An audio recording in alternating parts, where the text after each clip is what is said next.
Boys and Girls.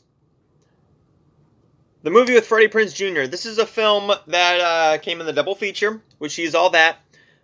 I was more looking forward to She's All That. Boys and Girls, I'm like, I'll get to it at some point, but I decided, you want to know what? I'm doing the double feature because it's here and I don't got to go and pick another movie. Boys and Girls is all about, what's his name, Ryan and Jennifer, who meet when they are very, very young on a plane, and they can't stand each other. They meet in high school, and they still can't stand each other, but they start becoming a little bit of friends, and then college starts, and now they are friends, and it's basically the When Harry Met Sally story.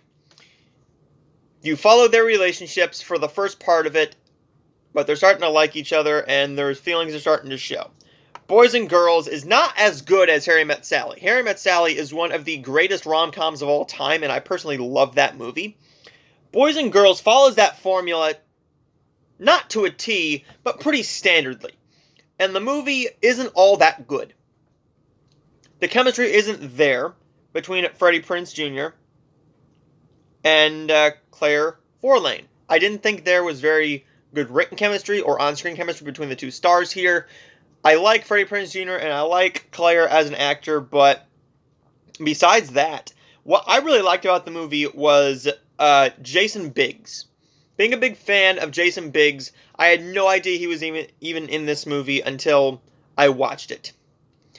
Boys and Girls is one that tries to do a very standard, calming, easy to watch, light comedy. And the comedy works to a T when you have Jason Biggs. But that's the only hilarious moments. That's the only funny moments. The moments between Ryan and Jennifer are somewhat very charming when they're younger. But the movie just completely goes nowhere. And it tries to go somewhere, but it goes nowhere.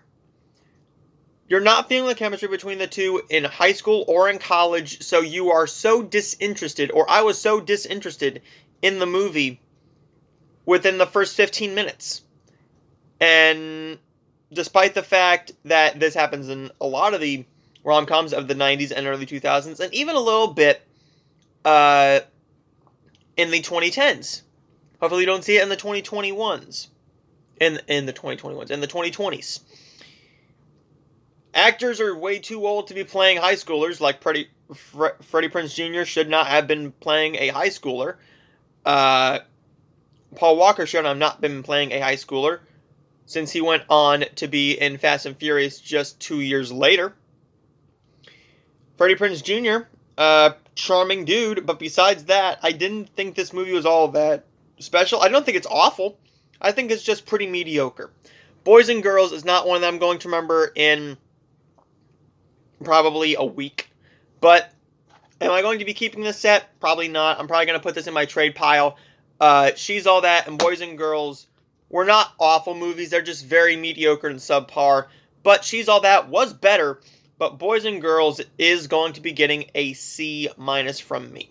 So there's my reviews of those. Now let's get into He's All That. And then I got reviews coming for Annette, two classic movies, The Iron Petticoat and Hotel.